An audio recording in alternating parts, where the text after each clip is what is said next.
It's 8:30. We're going to go ahead and call the meeting to order. The first order of business is to adopt the agenda. Make a motion to accept the agenda. Second. Motion has been made and seconded to approve the agenda. All in favor, please say aye. Aye. Aye. Motion carries. Minutes of the previous meeting. Everybody had a chance to look through those. Make a motion to accept the minutes of the previous meeting as written. Second. Motion has been made and seconded to approve the minutes of the previous meeting. All in favor, please say aye. Aye. Aye. Opposed, motion carries. Doesn't look like we have any visitors this morning, so I guess we'll move right into reports. Ken, I do have one. I just wanted to ask about this injury. It was reportable. Yeah. So was there a fracture or what? Yes, It was a fracture? fractured the bone in the large toe. Okay, all right. That's all, thank you. I wonder, do we have any kind of policy about steel-toe boots? We do not, On the fields? we do not. That might be a good one to make. We have, Grant, correct me if I'm wrong, but we have one of the trucks that frequents meters has a magnet tool in it to lift those large lids off. We are in the process of acquiring a second one. Is it already here? It's here. All right, so that both trucks that are used for reading meters have those. Yeah, I know what you're saying, Steve, about foot protection. It's probably magnets, save whatever, some of it's these not things. gonna protect it. Yeah. They're not the most comfortable, but they might have saved a fracture here. Yeah. How heavy are those lids? Well, Depends on Depends on the manhole, the but manhole. between 80 and 100 pounds. Some probably more. Yeah. Yeah, some of them are, yeah, the magnets have been a big improvement, because fingers are, you know, when you're prying on those, you get a finger in there too, when we went to the magnets, but. So was the magnet not available in this Right. case? Right.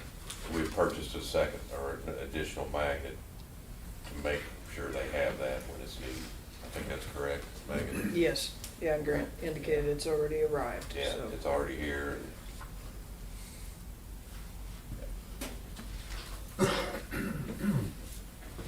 If there's no other questions, we'll go ahead and move into reports.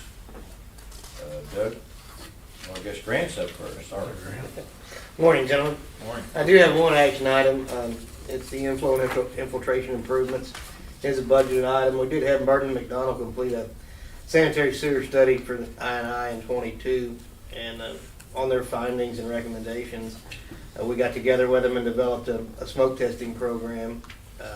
This program will have some of their staff and some of our staff working together to smoke test the different basins that we identified in that study. So at this time, my recommendation is a motion to request the city council to authorize the mayor to sign a contract from Burns McDonald for smoke testing in the amount of $100,500. What's the timeline on this? I do believe that they want to start somewhere around the end of July. I think last we talked. I think it's probably going to take 2 to 3 months to get the first piece of it done. We won't do the whole town. This budget number be an ongoing deal. 200,000 feet is what this covers. And I think summertime is when smoke testing is most effective. You got dry ground, you got cracks in the ground that. Is this those areas we identified, or are they identified? Yes. Okay.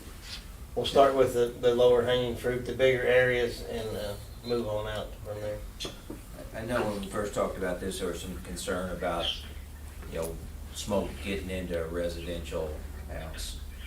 How are we gonna make sure the They are public- gonna assist us with notifications and Public meetings. contacting people, and yeah, this is something they're they do regularly, so I think they've got a pretty good pretty good plan, as far as notifying people, and they won't do door hangers, but I think it's kind of spelled out in there, but it's kind of a collaborative effort between them and us. And I don't know, we haven't smoke tested, and a lot of our staff, A long time. hasn't been involved in this, so this will be a collaborative effort. We'll have a couple people with them, and it'll all be mapped on tablets and pictures taken and documented, and then entered into a GIS layer. But yeah, the notifications, they're gonna kind of take the lead on that.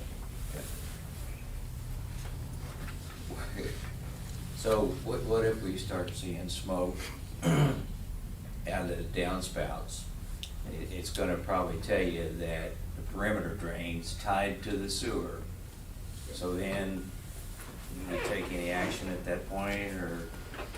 Well, there'll be a program developed that we notify the homeowner of the problem, and the situation. And as far as, we don't know, right now if we're gonna address that with financial assistance, or if we're gonna develop something that will go do it.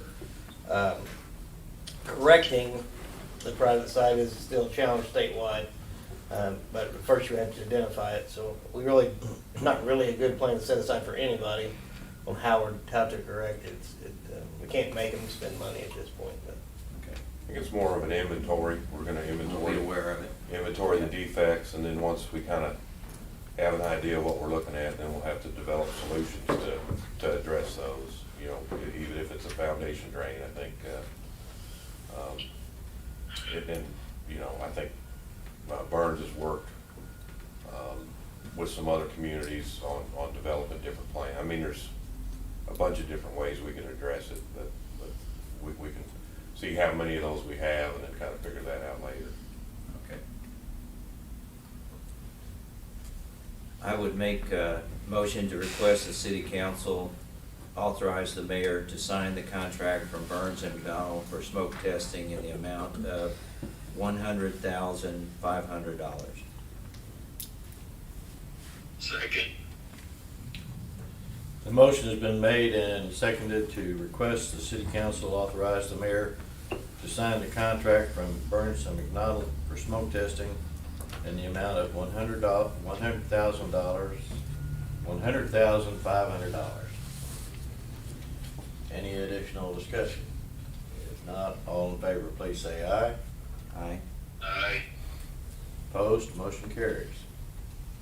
Thank you, gentlemen. Just a couple updates. The cured in place pipe crews have been back and it is complete for 22. You can probably expect in the near future to see the 23 project come out. And the manholes, they're in the process of ordering. I fully expected to have them ordered by now. The company's changed, the vendors changed hands, and we're having a little trouble with the way they want their blueprints, but I think we're in the process now. And once we approve their prints compared to ours, it should be 3 to 5 weeks, they say, but we're hoping to have the prints approved by the end of the week, but it's been a process. Other than that, that's all I have, unless the board has any questions. Anything else for Grant? If not, thank you, Grant. Doug, good morning. Good morning, gentlemen. I do have a couple action items for you today. First being pole inspections. We did send out a bid request to inspect approximately 1,500 wood poles. Of the 18 that we sent out, we had 2 returned. I did make a phone call to the folks that did it for the last time. They did not send a bid. They said that he was too busy with prior commitments for the year, and another thing, it just simply fell off his radar. So of the 2, I did contact those companies and visit with them. They are a little bit different in price. The partial sound and bore and the excavate and treat, which is probably what we'll use mostly. They'll partial sound and bore, which means partial excavate. So what they'll do is they'll dig down around the pole, and if they don't see any decay, they'll sound and bore, and then they'll just fill it back in. The excavate and treat is if they dig down, they find decay, they'll go ahead and fully excavate it, scrape off the decay, treat the pole, wrap it, and then go to the next pole. So with that, with the Alamon, I did talk to them. They do have a crew in eastern Nebraska that's gonna finish up sometime around the middle of July, and he thinks they can get a crew here about then to do our project. With that, my recommendation is for a motion to approve the pole inspection proposal from Alamon Incorporated for 2023 pole inspections. And then Doug, looking back, this is for about 2,000 poles? About 1,500. Okay. Budget numbers changed. Okay. What we're looking at doing, Chuck, in 2013, we did about 730. And then the following years, we really ramped up and did quite a few to get all our poles inspected. So I want to go back to 2013, pick up those poles, re-inspect those, and some of the ones that were done in 2016, the ones that they just did a visual, or they didn't test them because how the age, so they didn't, if they were 10 years old, they didn't test it. They just did a visual, walked by it, identified it, and there were some other poles that were hard to get to with access problems, locked in gates and fenced in areas. They just did a visual and went on by it. I want to go ahead and try to get some of those done too, so. So the way this would be written, they'd be getting a PO for 1,500 poles. Approximately 1,500, so they just bill us per pole, so however many poles they'll do, there's your price per pole. Right. And- What I'm getting at is, would it be a PO not to exceed $30,000, or is it a PO for, because depending on, you know, how it went, we could exceed 30,000, I think. It depended on, you know, how these charges went, if you gave them so many. So Well, that's really my question. Are we gonna make sure they don't exceed 30,000? Yeah, I'll keep an eye on that, and then once we get to our budgeted number, we'll just cut it off, so. Okay, all right. Thank you.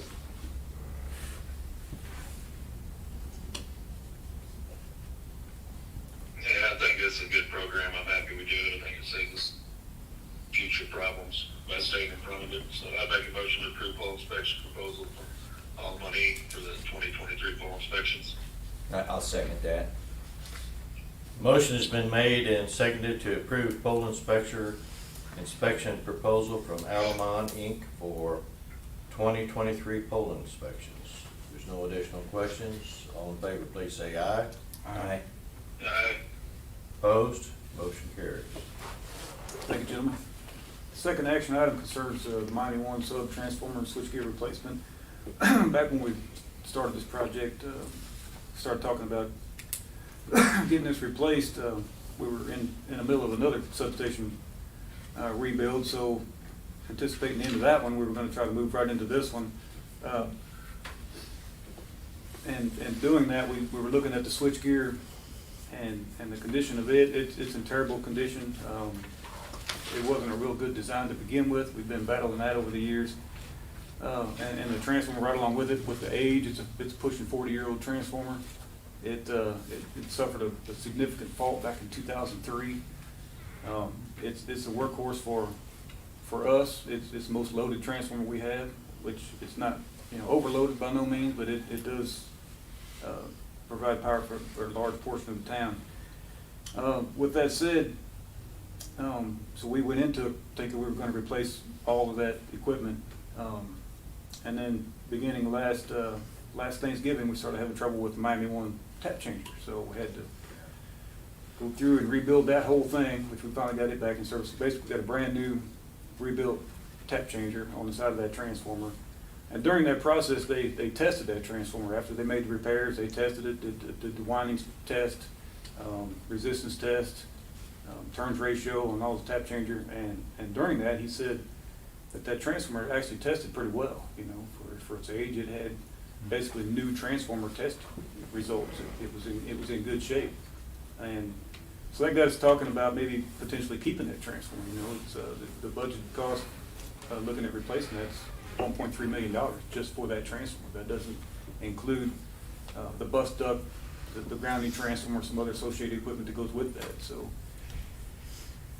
So with that process, we were discussed with Toth and Associates to maybe look into testing that transformer and grounding transformer and the circuit switcher to see, you know, the condition of that equipment and rate it and recommend us, you know, if we need to replace it or keep it. So that's what this is for for them to test that equipment, to rate it and give us a recommendation on whether we can keep that equipment and just replace the switchgear, or if they recommend replacing all of it. So that's some questions that need answered before we can kind of move along on this project. So my recommendation is for a motion to approve the proposal from Toth and Associates for the evaluation of the Miami One transformer, grounding transformer, and circuit switcher for a not to exceed price of $17,000. I have one question, Doug, and it's on their proposal. There's information that they requested. Yep. That, are we gonna have all that available? Do we have that information for them? What specifically you're talking about, Joe? Well, it says information requested, nameplate, transformer design data, electrical field test data. Yeah, we've got that. We've got the test from 2003. I've got the test results from that. I'll send them. I've got the test results from a month ago when they did the after the tap change repair. I've got those test results. I'll send those. Okay. Operation loading history. I think we can get that. So yeah, we're going to try to provide Oil analysis. Yep, I've got all that. I track that every year. Okay. Thank you.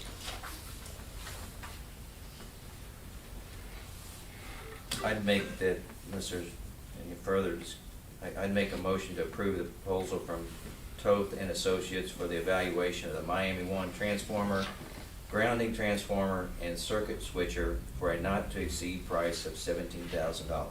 Second. A motion has been made and seconded to approve the proposal from Toth and Associates for the evaluation of the Miami One transformer, grounding transformer, and circuit switcher for a not to exceed price of $17,000. If there's no additional questions or discussion, all in favor please say aye. Aye. Aye. Opposed, motion carries. Thank you, gentlemen. Just a few updates. Overhead to underground project's going well. The primary, secondary bores, there's about 1,200-foot bore in there for primary, secondary. They've got about 350 feet left. Ran into some difficult areas yesterday. Took a little longer. So they had to cut that short, or they would be done today. So that project's moving along. Southeast substation, you can see a picture there of the circuit switcher. The technician is here today to commission that circuit switcher and put that in service. We began the project this week with the bus modifications. So we took that sub out of service with the help of Jared's crew. We had to do make some modifications to the bus supports and the bus itself. So that was going along real well until we realized we had the wrong parts on part of the bus. So we've got those coming. They should be here tomorrow, and we'll get that finished up. The transformer, Miami One tap change repair, that transformer did have a leak on it. We were leaking nitrogen. The technician was in and worked on that, and did find that leak on the H2 bushing and fixed that. So that's done. We no longer have a leak. We're holding nitrogen, probably better than we had in a long time. So that's done. And other than that, I don't have anything else to add unless you have any questions.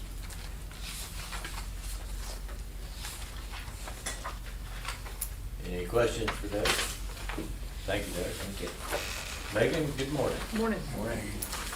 Couple of action items in your packet this morning that are interconnected. I will start with the wage and benefit review. We have completed reviewing the data that we gathered from our own survey and from some external surveys and market data, and found that we do need to make some adjustments to pay ranges and to wages. There are some inserts in your packet showing the recommended adjustments to each pay range. And corresponding to that, we're recommending pay increases for eligible employees that will allow them to retain the progress that they've made within their pay range. So their pay moves up as that pay range moves up. They're only eligible for that increase if they have maintained their job performance. And that piece of what we're recommending will increase annual payroll by $185,773 annually. And then we're also recommending merit increases based on individual performance evaluations, and those will recognize growth and development of individuals, allow them to progress within their pay range. That portion of what we're recommending comes out to $70,574 annually. So combined, we're recommending a $256,000 increase to annual payroll, and that is broken out by fund in your packet there, so you can see those totals. A little bit different wrinkle this year compared to last year. We are recommending some structural changes within underground facilities. This would not change the overall number of authorized positions. What it would do is tier the maintenance and system operator positions similar to what we're already doing at the treatment plants and with apprentice and journey line workers. The maintenance position, as you can see on that pay range chart, pay range 8 would become system operator 1. That position currently in this proposal would require no certifications. Right now, that position is eligible for some license incentives for both the DS3 and seed collection certifications. And then what is currently system operator does require those certifications. That would become system operator 2. And we would do the same tiering with the service person position. And by switching to this structure, we would treat those individuals like we do in the other positions that I mentioned. Once they obtain the required certification, then they would be promoted to the level 2 position, have a little bit more opportunity for wage growth, and feel like that would help to reward and encourage development of folks in that group, and it will also go toward aligning what we saw in the survey data a little better with folks that have gotten those certifications. And for the second action item, if the board passes this one, will come into play is to do a little bit of cleanup work on our policy with regard to those incentives. So we'll talk about that after we see what you all want to do with this. As far as budget, what was budgeted compared to what we're proposing, the current budget included 4% for annual salary increases. What we're recommending is 4.5%. However, we're more than halfway through the budget year, so impact on this budget year is going to be around 2.25%. Additionally, there's a little bit of recent history on what we've been able to save on our work comp premiums by bringing injury rates down. So we feel like those two things combined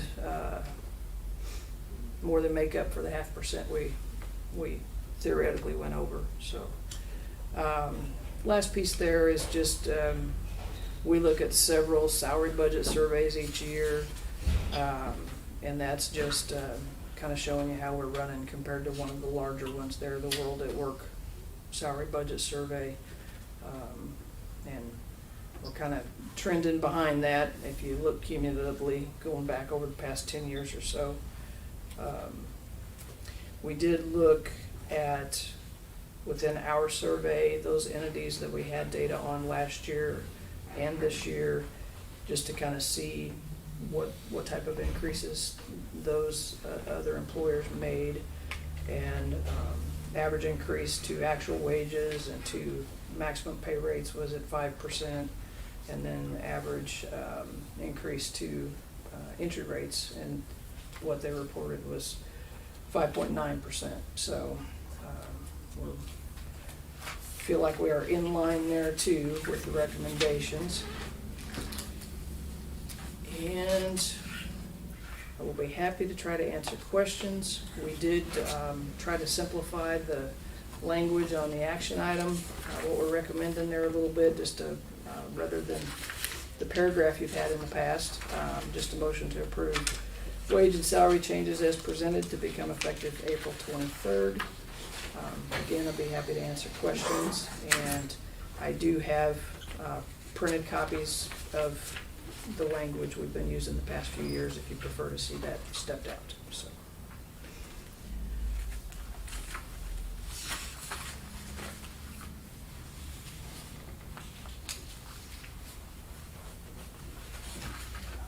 I'm good. I think it's pretty thorough.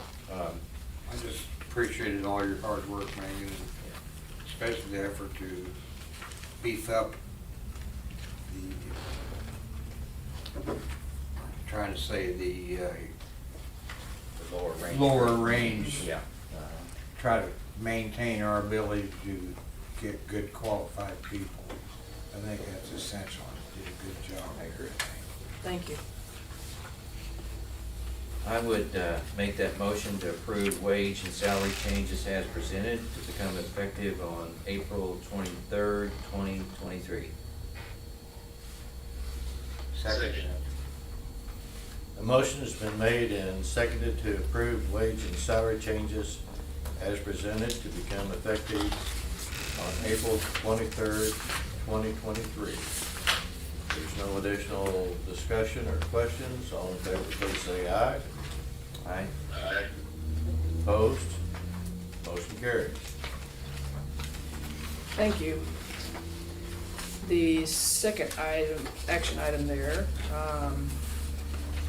is the policy update that I mentioned is needed to some of our license incentives.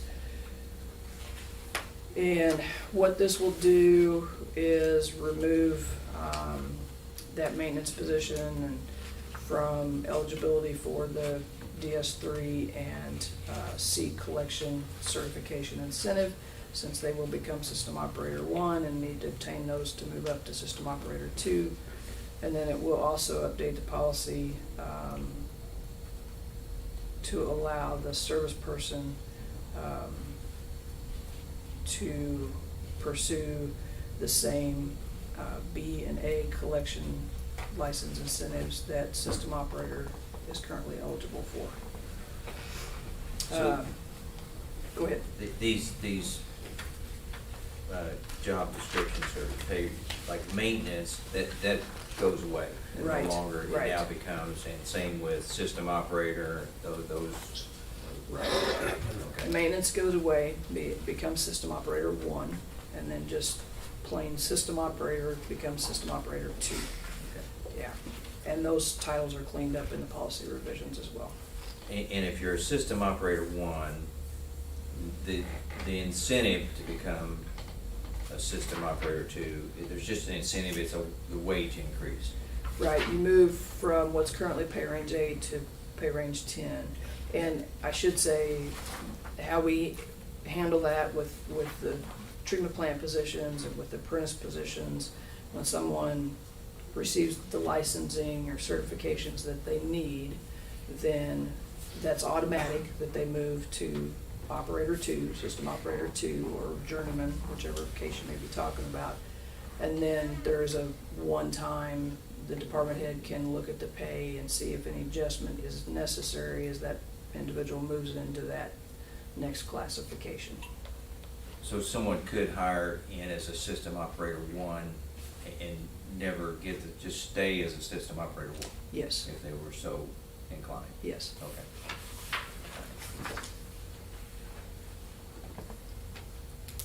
So there we have a recommendation to revise the personnel policy regarding water distribution and wastewater collection license incentives as presented effective April 23rd. I will make that motion to revise the personnel policy regarding water distribution and wastewater collection license incentives as presented, effective on April 23rd, 2023. Second that. A motion has been made and seconded to revise the personnel policy regarding water distribution and wastewater collection license incentives as presented, effective April 23rd, 2023. There's no additional questions or discussion. All in favor, please say aye. Aye. Opposed? Aye. Motion carries. Thank you, gentlemen. Just a couple other things to note. We did also, each year we use some external benefits, external surveys to look at benefits also. But we did add to the survey that we conduct, we added a benefits section this past year to try to find out a little bit more on vacation and holidays and insurance and things of that nature. Overall, it appeared that our benefits package is in pretty good shape comparatively. One item that we did notice was that we're lagging a little behind those respondents to our salary survey on the amount of term life insurance that's covered for employees. So that's something we may take a look at.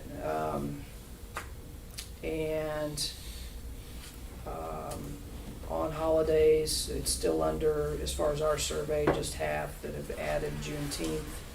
You all probably saw in that survey report, the average number of holidays offered at 11.7, we're at 11.5, so we feel like we're right there, not recommending any changes on that at this time. Also, want to make the board aware, and I apologize ahead of time if I'm stepping on your toes, Tony, but Tony's been reviewing the customer service rep position, and we've made the decision we need to move forward with filling that vacancy. He's been assessing that for a while, and there's definitely a need there. So, and other than that, I just wanted to remind the board about the 20-year dinner next Tuesday at 6 at the Martin Center. And I'd be happy to answer questions. Anything else from Megan? Thank you, Megan. Thank you, Nate. Thank you. Jared, good morning. Morning. Morning.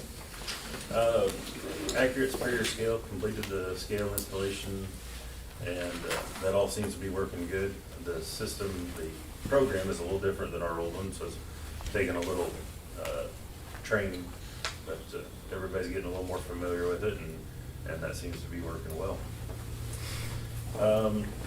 7 and 8 breakers were returned yesterday. The last one was returned yesterday. Electricians swapped them all out yesterday morning. We tried 7 and 8 yesterday afternoon. 7 ran well. 8, we still have a breaker problem. So electricians are working on that this morning, and they were going to get a hold of Independent Electric again this morning and see what we can figure out there. We ran a quarterly test on Unit 6 on March 29th, and that ran well. And that's about all I have. If you have any questions.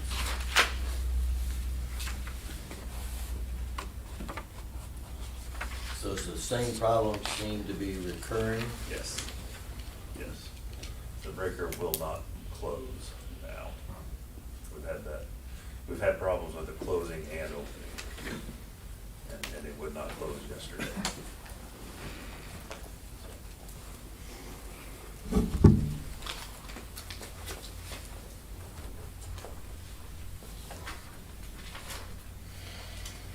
Anything else for Jared? Thank you, Jared. Thanks, Jared. Eric, good morning. Morning. Morning, Eric. Just had a few updates. We're now running the night shift to pump out the north aeration basin and get rid of all that old sludge. So we're now on the 2 shifts. The electricians finished installing all the lights in the headworks. Now they're working on putting the new heaters in. The RAS pumps, 2 pumps have been picked up and taken to JCI's shop to be looked at for rebuild. And Ace Pipe Cleaning is on site now to pump grit out of the dry side troughs and all the grit pipes. They're going to jet all that today, and they should be finishing up today. And other than that, I'll be glad to answer any questions. So the rain for rent that's going, We may have to look for another pump because there's actually a little less sludge in there than we think, and the pump that we have sets about a foot off the ground. So once we get, because we're still pumping water off the top, so to get it all, we may have to figure out a different pump to get it all pumped out. But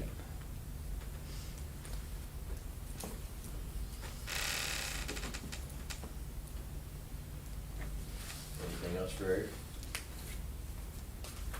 Thank you. Nice to have Thanks, you here. Eric. thanks. Travis, good morning. Morning.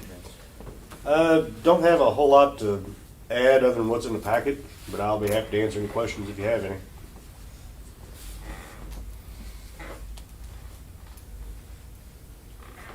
Start in 2 weeks. Well, that's what they're telling me. Okay. Yeah. That's kind of why I put in there approximately. Approximately, yeah. Okay. Should capitalize approximately. Yeah. Yeah, which sounds like they're having the same issue with getting the media and things like that again, so. Oh, well.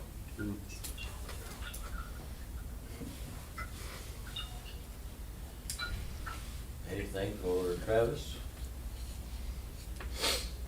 Thank you, Travis. Jim, good morning. Morning, Jim. Morning, Jim. Just a few updates. We're focusing a lot on getting caught up on our buried list. Started blowing fiber down in the King area. Got about 3,000 feet blown in so far. We borrowed Doug's reel trailer to do that, and he's currently using it for his project, so we'll have to delay a little bit on some of that and focus on burying. We were able to use the big plow, I think 4 or 5 times on some installs lately, so put it to work a little bit. It's still under warranty. We've had a couple issues with it, but nothing too serious. Coleman's got about 50-some thousand feet put in on the second grant. He's working on Mount Olive Road, headed west towards YY now. So that's about it, unless you have any other questions. So Coleman's keeping up. He's making pretty good, yeah, he got a slow start there in February and March, but he's making good progress now. He's about a third of the way done with this first contract. Well, at least you've had pretty good weather. Yeah, it's amazing how quick it went from muddy to dry. Does wind present a problem at all? For Coleman and for Berrien, no. For splicing, it's a little bit tricky sometimes. We've got the tent if we're on the ground, but if we have any aerial splicing to do, it's too hard to fight it. So have to usually wait for a calmer day. But fortunately, we don't have a whole lot of aerial splicing to do anymore.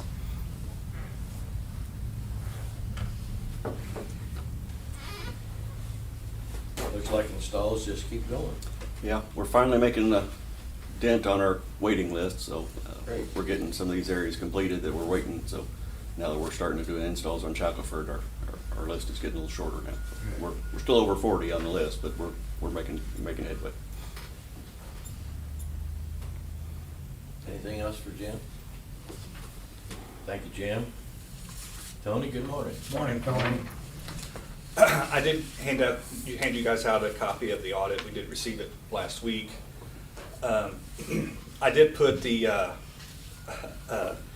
so when we do the audit, when the audit's done, if you look there at that net income of 493, 259, that's kind of where we were at when the audit started in September.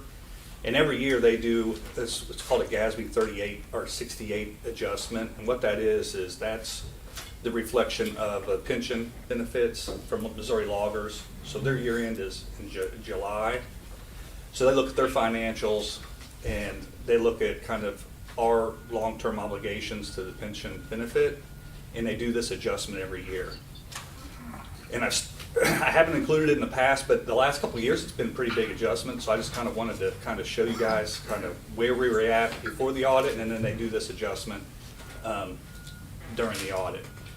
I thought too, I might kind of, you guys have a copy of the audit. I was just going to kind of hit some of the high points. I'm not going to get too caught up in all the minute details, but just kind of wanted to kind of go through it with you real quick and just kind of hit some main points.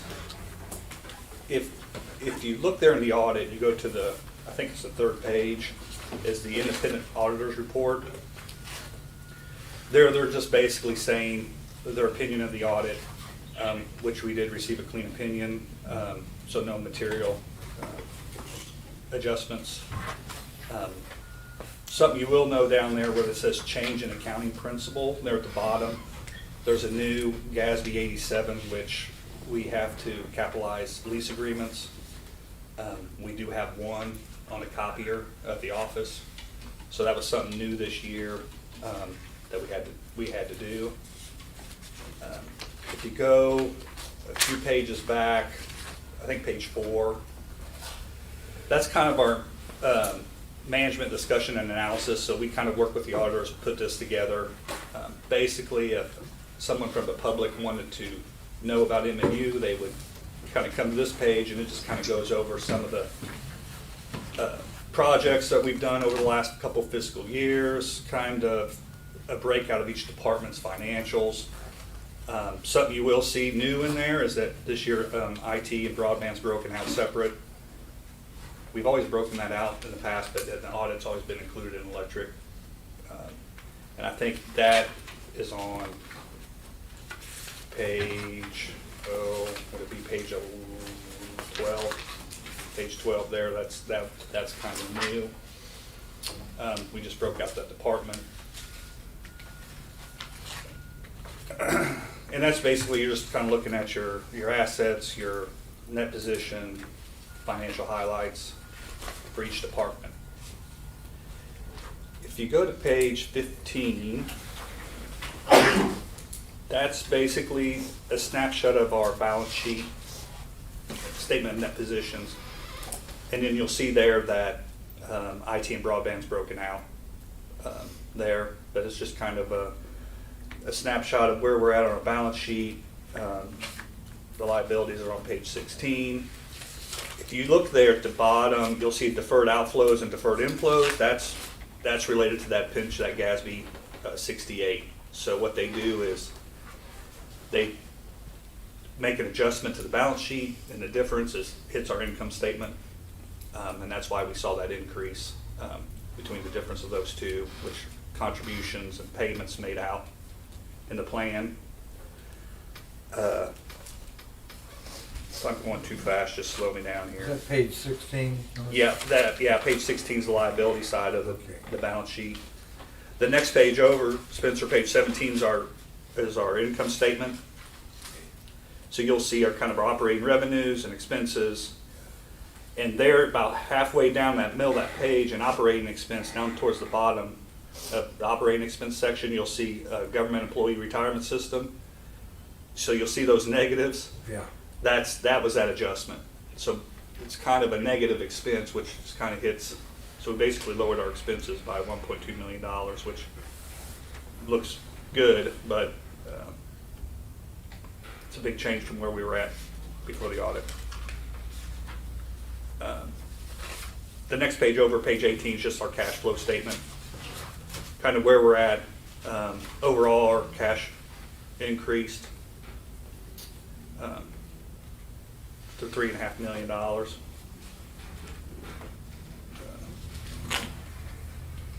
After that, we're just kind of in the policies and terms.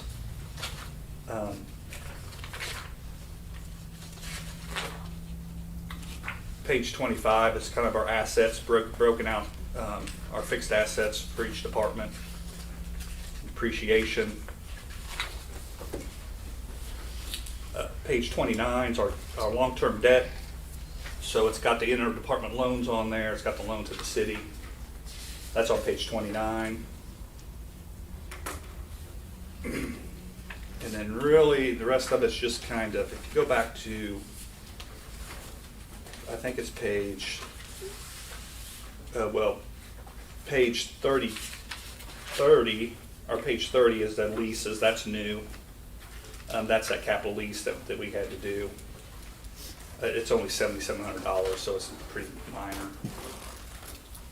And then page 32 is the pension plan, or actually, I'm sorry, page 31 starts the pension plan. That's where they kind of explain why that GASB 68, how that works. And really, the rest of it is just, you can, something else too I will point out is, if you go way back, to the very back, page 48, So we had to have a single audit done because of our grant, the money we were doing, and it's kind of broken out there. So we had spent $773,000 on USDA grant 1. Then we had some FEMA money in there for $98,000, and then $113,000 or $113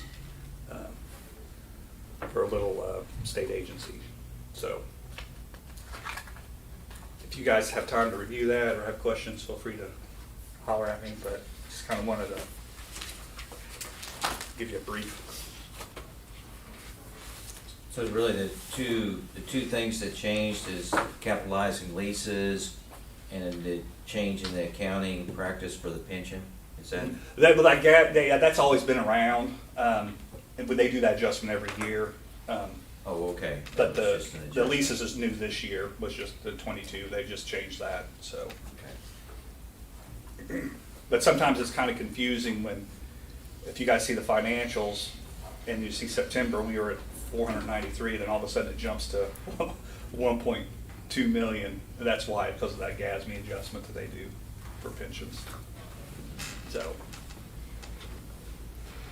So there, any recommendations that come out of this? Okay. No.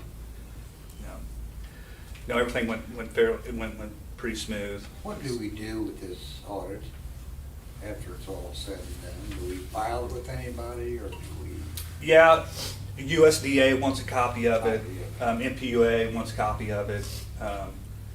Sometimes we have to submit it for any kind of grant programs, they usually want a copy of it. And then if customers call and want a copy of it, we will post it on our website. Okay. So.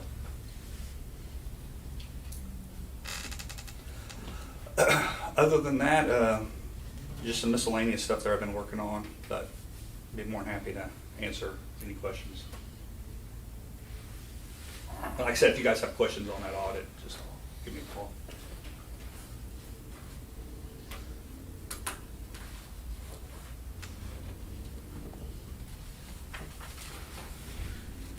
Anything else for Tony? Thank you, Tony. Morning, Jeff. Morning. Morning, Jeff. Not a whole lot to add. MPUA Collaborative Grant Initiative, they wanted that information yesterday. We did submit about $5.6 million worth of projects. MPUA is taking the lead on that. They would be the recipient of that grant. The communities would be sub-recipients. And that was for a time period of 2024 to 2030.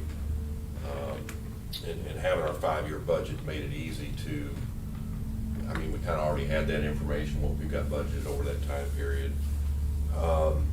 Most of what we submitted was, and this is all electric grants, was overhead infrastructure, underground infrastructure, and substations. So this substation project in Miami Sub that we've got coming up, we've submitted all that. So they've got staff down there that's just focusing on these grants, so which helps out the member cities a little bit more.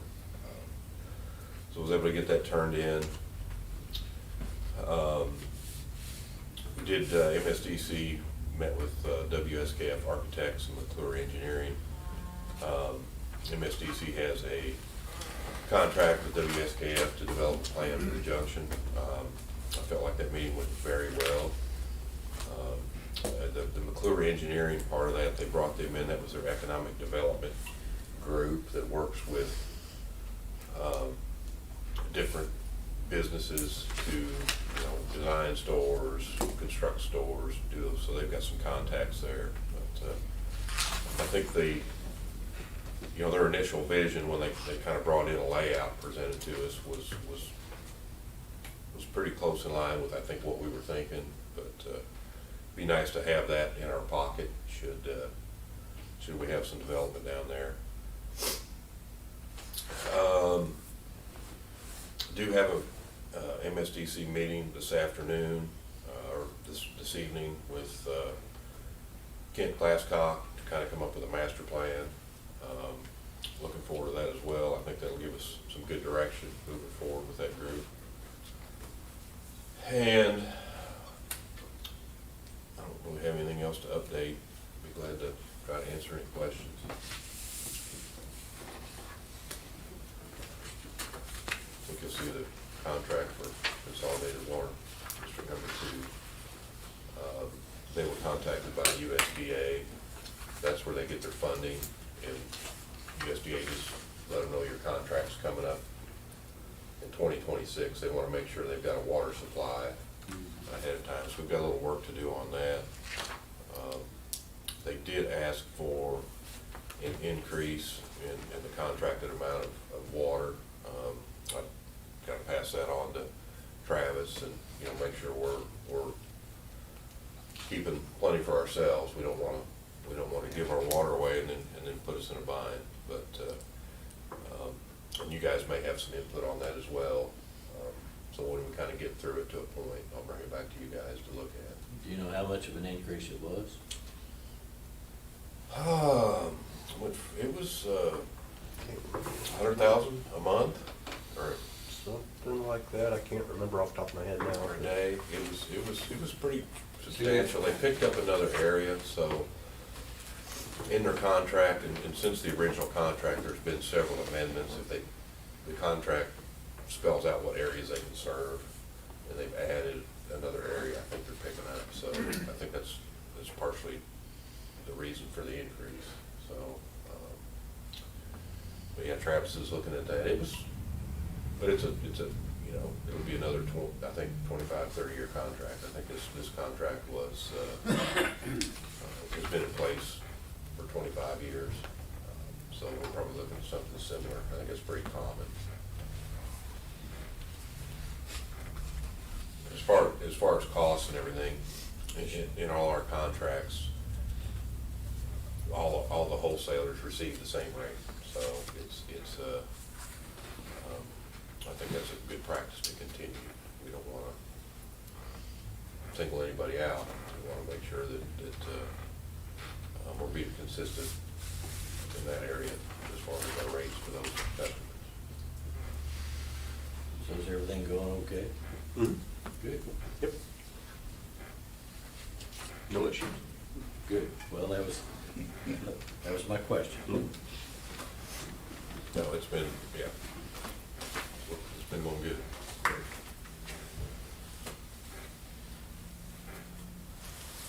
Anything else for Jeff? I will share, I forgot to mention something too.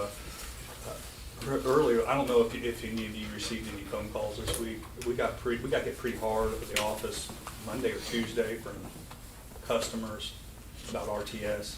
So I think they sent out their first bill. Right. So there was some confusion. We've had people, I think there was some confusion on, we're still billing, and to my understanding, we are still billing commercial hand pickup. RTS is billing commercial dumpsters. But we had several people show up trying to pay their RTS bill at the office, and so I have talked to RTS, so I think we're on the same page. So in case you guys get any phone calls. Well, unfortunately, we sent those letters out. I think I shared a copy of that. And we actually sent everybody that was affected 2 letters, just to try to communicate. And I think that cut down on the number of phone calls, because we sent out about, 350 letters, or 350 commercial dumpsters. So, if we got 20 or 30 phone calls, that's a pretty small number compared to the number that were actually affected by it. So.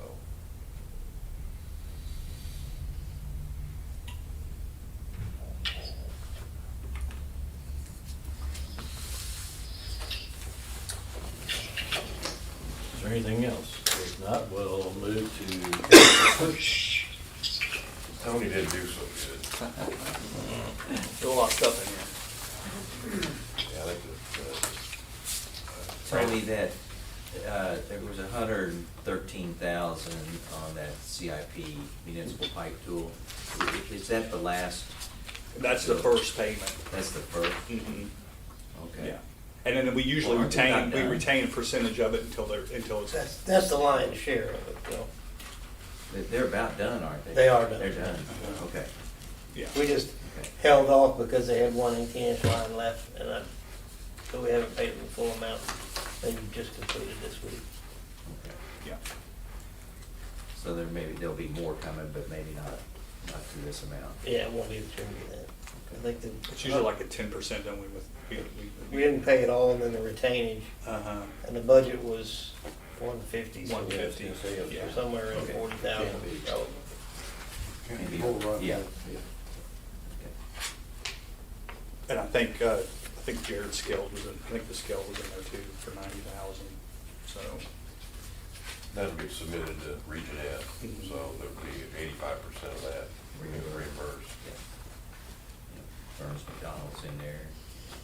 Yeah, and then the franchise to the city was in there, that kind of, when those time with the power bill makes it look ugly. And then you throw Burns in there too, that doesn't help either.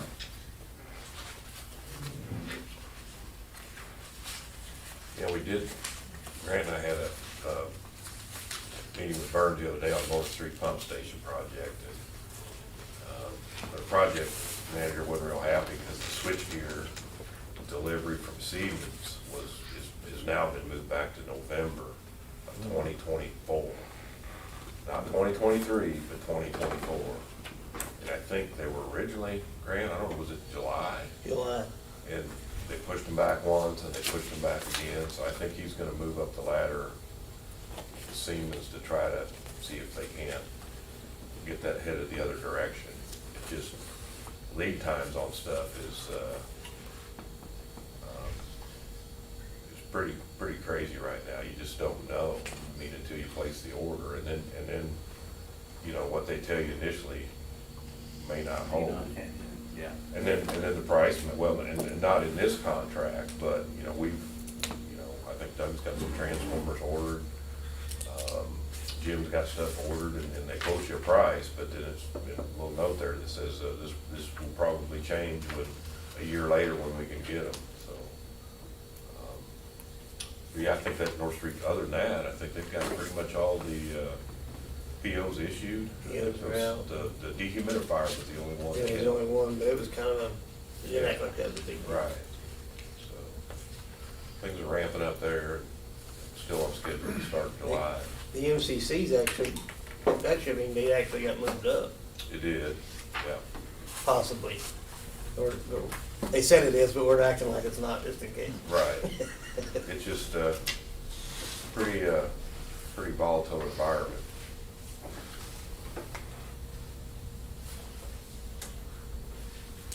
I would make a motion to pay the cash disbursements as presented. Second. Motion's been made and seconded to approve cash disbursements. If there's no additional questions, all in favor, please say aye. Aye. Aye. Opposed, motion carries. Do we need to, That's up to you guys. I think, I see Spencer nodding yes. Personnel and legal. Yeah, personnel and legal, if you guys would like. As much as I'd like to get out of here, I think we need to. okay, the next scheduled board meeting is for April 27th. Is that gonna work? Hopefully Stephen will be back. Hello. Just be careful. I'll do it. If there's no other discussion, I would entertain a motion to recess and go into executive session. So move. Second that. Spencer Fricky, aye. Chuck Hines, yes. Ken Bryant, yes. Stephen Mills,